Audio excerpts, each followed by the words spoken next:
That sound means one thing. One thing, Anthony Smith. What are we doing here? Lead economist of FreightWaves. It is time once again for Freightonomics. Right. Zach Strickland, Director of Freight Intelligence here at FreightWaves. Ladies and gentlemen, give it up. Can we have soundtrack noises? Yeah, I would love that. I want a little. We used to have one. We used to have one. Yeah, the soundboard. Yeah, the soundboard we could mix stuff up with. It would have been amazing. We'll work on that. We'll get to that. But Freightonomics, the podcast / live show, if you're watching us at 2 p.m. Eastern Daylight Time, I might add. We're about to go back into standard here in a month or so. And you are, of course, watching. If you are watching live, feel free to comment on LinkedIn. I'm on LinkedIn right now looking at the comments, ready for all your hot takes in the comment section. Please do so, as well as, are you on Facebook as well? Facebook as well. Facebook as well. So feel free to do that. And welcome to Freightonomics, where we combine freight market intelligence with the macroeconomical environment. I just made up a word. Macroeconomical environment. And of course, we are brought to you by Amazon Freight, our sponsor. Thank you to Amazon Freight. After years of fine-tuning their technology, working with trusted carrier partners, and leveraging infrastructure to optimize their logistics, Amazon Freight is now offering shippers of all sizes the ability to tap into their network to optimize your business. Shipping full truckloads with Amazon Freight means reliable capacity, competitive rates, and instant quotes. If you're looking to ship or ready to haul, visit freight.amazon.com to get started. And I can only imagine here in the next few months, that link is going to get worn out. Has to. I mean, from every direction. It is going to get torched. The market itself right now, Anthony, still red hot, on fire.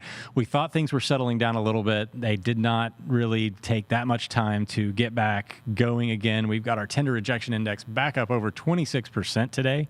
Over 26? 26%. Were you not watching FreightWaves Now that comes on every day? What's FreightWaves Now? Is it Monday through Friday? Monday through Friday, where we do give you the updates, Anthony and I, on a lot of different things.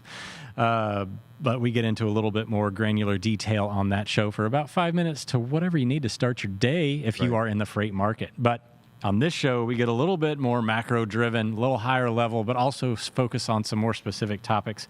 Some of those topics, of course, are covered on FreightWaves.com, such as some of our stories of the day that we want to start out with. So this story right here, Anthony, was one that I found to be extremely interesting because, of course, it was data-driven.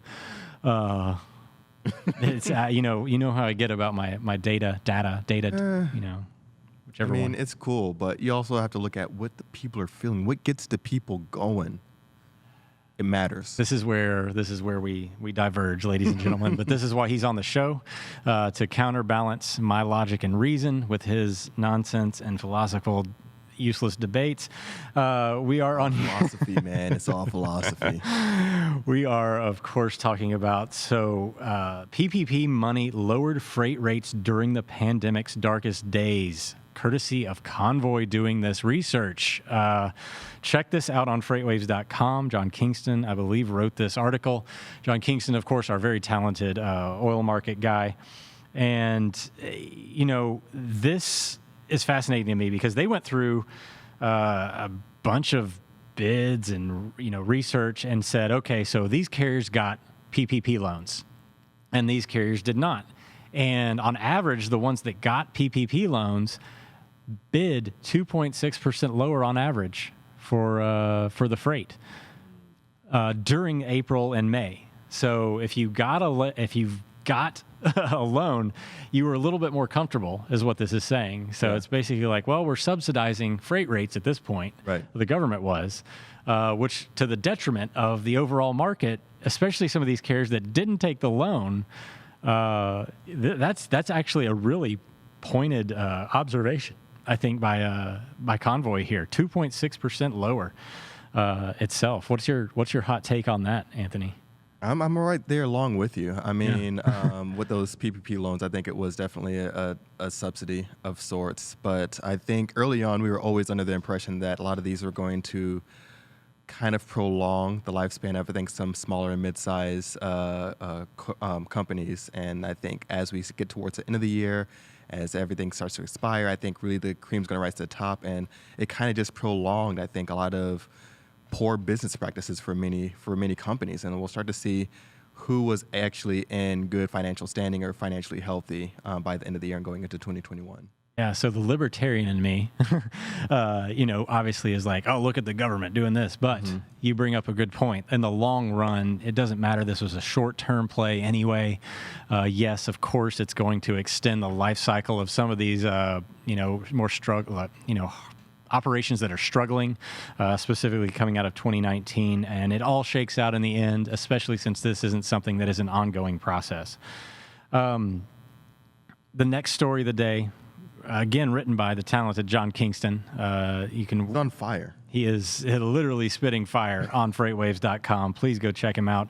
He also does run his own podcast, Drilling Deep, concerning the oil markets. But he's written this article basically targeting DART, saying that smaller trucking companies have already raised their rates for drivers starting back in July and August. Yeah. DART, I don't know if you can call them a small trucking company by any means. They're a 2,000 truck operation. That, in my opinion, is a large trucking company. But he does talk to a few other smaller trucking companies in this article. I think one had 800 trucks in their fleet, et cetera. Again, it's not an apples, and he even states in here in the article, it's not an apples to apples comparison when you're talking about driver rates. Going to work for or haul for a reefer carrier is not the same as hauling for a predominantly dry van carrier, et cetera. So, but Schneider came out recently saying they are going to pay their drivers more. We've heard about some bonuses for drivers. Amazon has even come out offering team bonuses for peak season. Yeah. I mean, ridiculous amounts of money just to come and haul some of that Los Angeles freight that's been so booming right now. So I think this is a fascinating article. I think this is something that you're going to see, regardless of how long you think that this cycle is going to drive into 2021. This is an increased cost that's going to be passed along into transportation rates. And the big topic of today is just that, Anthony Smith, transportation rates. Yeah. And how about those bids? Yeah, many bids. many bids. There are, pricing, of course, transportation cost, a big topic around here. Of course, I'm a former pricing person myself, working in the LTL space for a long time, but also financial analyst for a minute or two. So costs and money obviously make the world go round, specifically transportation. And one of the trends that we're noticing here lately is, with all this uncertainty that's going on in the world right now, we don't know what's going to happen tomorrow, next month, next year, et cetera, because of the COVID pandemic and the disruption that it's caused. Shippers are now issuing mini bids, of course, being these out-of-cycle short-term contract rates, if you will. So basically, larger shipper comes to carrier says, hey, we know that you guys are getting strained right now. We want to ensure that we have a little bit more leverage to guarantee our capacity. We will pay you this much more for this amount of time. Or maybe they just put it all the way out to bid for a 90-day period or a 6-month period or whatever it is. But anything less than a 12-month cycle, in my mind, is in that space of being a mini bid. Yeah. And the reason that you do this, of course, is to not lock in, right now we're looking at peak rates. Right. And and negotiators obviously know, you never want to negotiate during peak. Yeah. Because you know you're going to pay a premium for a long term. You don't want to get out of cycle that way, et cetera. So they're locking in these mini bids for 90 days saying, hey, we need you to show up at our dock, like we said in the beginning. Outbound tender rejection rates, 26%. That's 20. That's a quarter synonyms of the tenders that they're offering are being rejected by the carriers because they're based off 2019 rates, right? Or bids that were done when the freight market was depressed, oversupplied, and now they can barely manage their own network. It's just, if somebody's saying, you know what, I'll pay you 3x to do the exact same job, what are you going to do, Anthony? or exactly. I know I will. So, I mean, that's what's happening right now, is that not just network strains and the inability to have that balance, because we are seeing an excessive amount of freight coming out of some of these areas. We're seeing exaggerations like Los Angeles, the Los Angeles freight market blowing up this year, the imports, because shippers caught wildly off guard. We've talked about this ad nauseum on most of our channels here. But then there's the other side of things. Detroit, the Detroit market. Lonely Detroit, up there without an automotive production for a long time, and they're still struggling to get back going. Very consumer-oriented market right now, a lot of backhaul. And then on top of that, you get up into Detroit, you can't get back out. Yeah. It's a long way to Ohio. Right. Yeah, and I think from what I'm hearing from some owner ops and some drivers that are on the road is that those that are moving their trucks right now are really kind of booked up for the rest of the year. So they are really kind of have those plans already set in place and locked in. So their capacity is really tight right now. And also, just real quick, as I mentioned on the LinkedIn chat right now, Brian Ritchie says, good afternoon, guys. Benedict Martin is here. Traffic's here. Excited for this episode. Brandon Ferroa says, what's the best advice you can give a 22-year-old with 4 years of freight logistics experience? Where is the hot zone in logistics? Kind of depends on what side of the market you're in, right? Broker, shipper, carrier side. Technology. Mm-hmm. Yeah. Kiona D. Carter says, greetings, everybody. Hello, Kiona. Thanks for joining us. But yeah, as I mentioned, we're live here on LinkedIn, so feel free to jump in. But definitely, I think we're looking at what's happening with drivers. I mean, capacity is tight right now. Well, we talked about it last week. Driver recruiting has been a significant issue here over the last couple of months. The driver schools shut down. Mm-hmm. We've got new regulations in place. This was a hot button item in January before the COVID stuff really started to kick off. The recruiting piece is going to be an issue into 2021. Yeah. This is not going away anytime soon. There's no solution for that. That's why we're seeing these these driver pay rates go up so high. We've got trucks sitting on the sidelines. So these Class 8 orders that are inching up, it still hasn't broken through the threshold of being simple replenishment. Mm-hmm. As the fleets turn over, they age, they want to keep their maintenance costs down, they turn them over. Anyway, so it's not added capacity. It is simply just a turnover amount because they can't get these trucks seated. Well, again, back to the mini bids thing, as the supply side really doesn't seem to be growing like it did in 2017, 2018, these mini bids, they're going to have an impact on contracted rates in the short term. And we look at a few indexes at FreightWaves that, measure contracted freight, one being the CAS trucking line haul rate. That's an index that CAS puts out. It's truckload costs. It took a sharp turn up in the last month of August. Again, a lot of contracted volume. They're a freight invoicing company. That's their main job. So there is a bit of a spot market influence in that index, but in general, it's a lot stickier. And it looks like rates have been relatively flat until the last month or so. Again, contracted rates are an annual cycle. These mini bids are going to break them out of that cycle. Now, what it does is it creates this temporary inflation in trucking pricing or transportation pricing in general that could last into, it'll probably be throughout the fourth quarter. I would assume that most of these mini bids are going to cover at least the fourth quarter because you don't price, you try to make sure that your capacity is covered. Your transportation cost itself, 6-7% of your total product value or total revenue that you get from your sales of your product. So you want to make sure that you make as much of that, revenue as possible. And the higher the revenue, the more volume you produce, the lower that transportation exposure is. So they're going to be able to pay more money in the short term to guarantee that they have that inventory that's being sold. So carriers right now, obviously in power, if you look at our pricing power index that Kevin Hill and Andrew Cox produce every week, you'll see that carriers have been in control for a long time now, at least 2 months. I guess a long time in our terms. Yeah, but I think the influx of these mini bids are really kind of bringing, I always like to see more breakpoints, if that makes sense, in the marketplace, because I think that kind of brings more efficiency when we're looking at overall interactions and transactions. Because, as you said, when you have those long-lasting, you don't secure these at the peak rates, because you're going to be locked in, and that's going to be inefficiency down the line, and that's no good. But I think when you introduce these mini bids, that really kind of helps with more efficiency. Even if their carriers are in control right now, they can really kind of negotiate and maneuver in such a way that's much more efficient in the marketplace than what they would without them, for sure. Exactly. Also, the one thing that a lot of these companies are concerned about is guaranteeing capacity and service.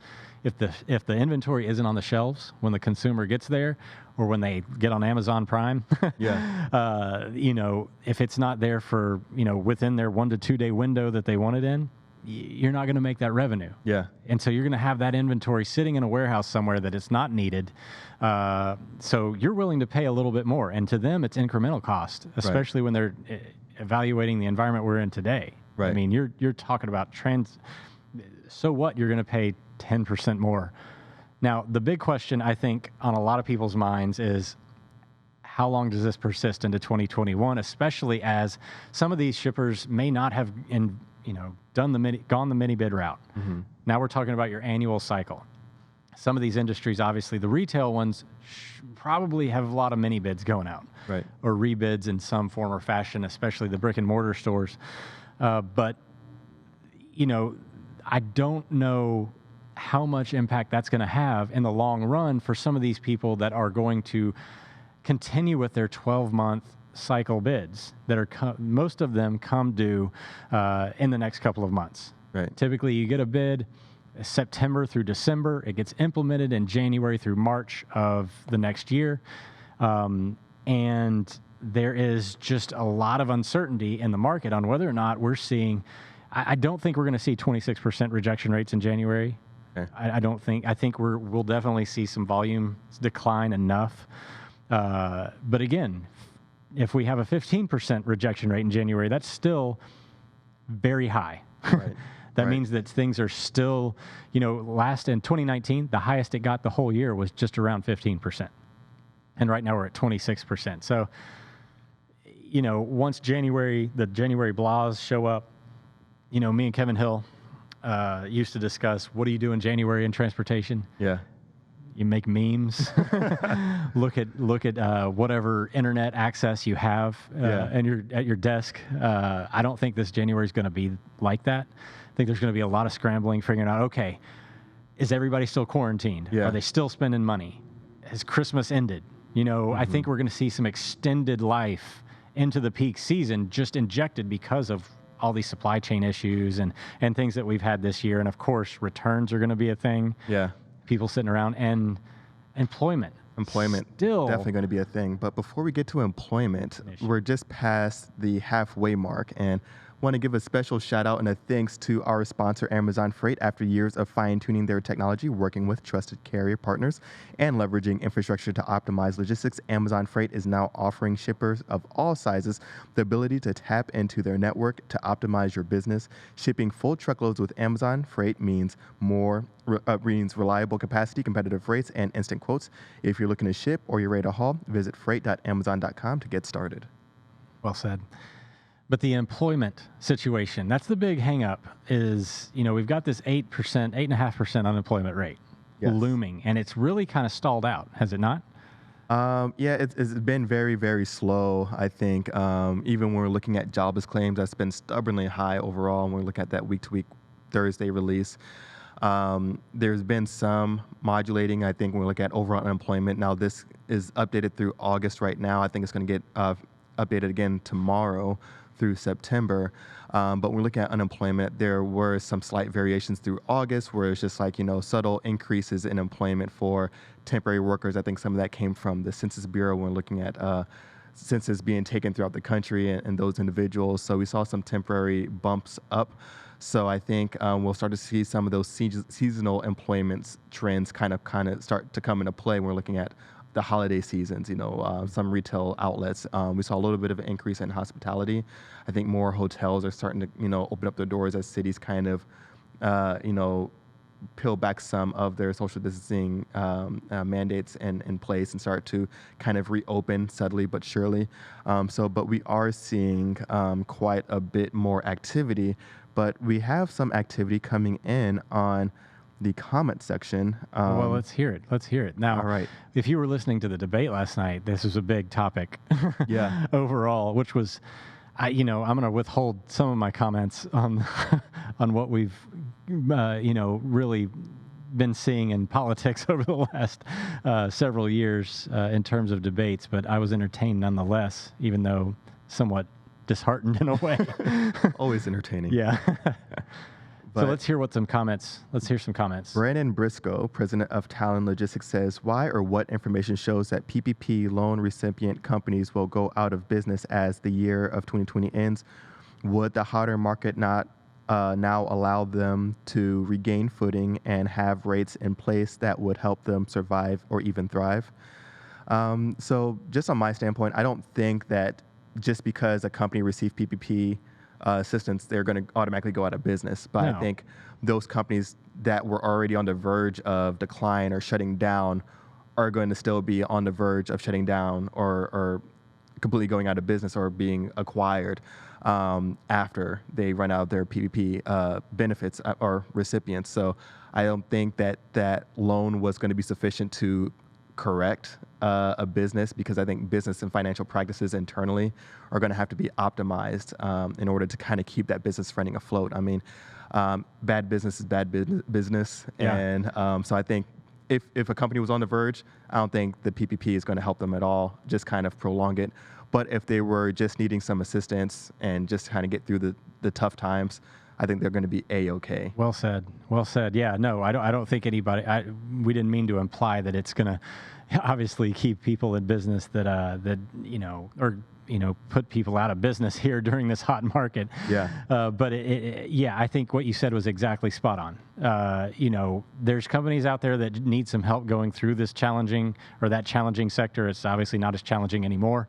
But then there were those companies that were really, we were seeing this capacity just exit the market. And there were some really, bad operations out there. They exist, especially in any industry. And so the idea is, if the government's going in and kind of propping them up artificially, is that going to keep bad business in the space? Well, yes, it's going to keep it in the space a little bit longer, but it'll then get cleared out or consolidated into a structure that probably operates a little bit better. I don't think that's, again, the argument was basically saying, is the PPP loan bad for business? And I think in the short term, I don't think anybody really thinks that it was in the long run. Right. Yeah. Right. And the other one coming from Derek Moore, what about the additional expense of negotiating these mini bids? I suppose that probably preferably to sit on inventory when a carrier rejects the order. So, yeah, there's obviously a ton of cost with mini bids. I mean, you're talking about some of these companies that they spend months getting bids together, and now all of a sudden they have to divert their whole process, their system, to a different rate. That is a tremendous cost, especially the larger the company, the larger the transportation spend, the more effort and energy and resources have to be dumped into constantly re-engineering your freight network and your transportation providers. That's not idealistic by any means. So the fact that they're doing it, though, is, basically a sign of the times, like how desperate people can get for capacity and how much leverage carriers really do have at this point in time. If these shippers are sitting there devoting an entire department's time that normally takes them months, I mean, you're talking about, in some of these hundreds of thousands of dollars of cost in some of these larger companies to get together a mini bid for 90 days just to get a little bit better compliance from your carriers. Right. This market is white hot. I mean, you're just not, and the thought here is I think the mini bid is still worth it in the long run, considering the volatility of today's world. I mean, you can't rely on too many things. And, and as you were alluding to with the unemployment thing, if there's still a ton of uncertainty sitting around what's going to happen come January, February, into next year, into 2021. We still have an election to deal with and that whole thing, which, again, has a tremendous impact on the economy. Definitely. I mean, we're in such an instantaneous world, and I think that's some of the things that's really kind of having to be felt by, first and foremost, the transportation community. When we look at supply chains, we're looking at how to move goods throughout the country instantaneously, because at any given moment, there can be a sudden spike in a certain region or a certain state or a certain county, and all of a sudden there's, we saw early on with just rushes to the store.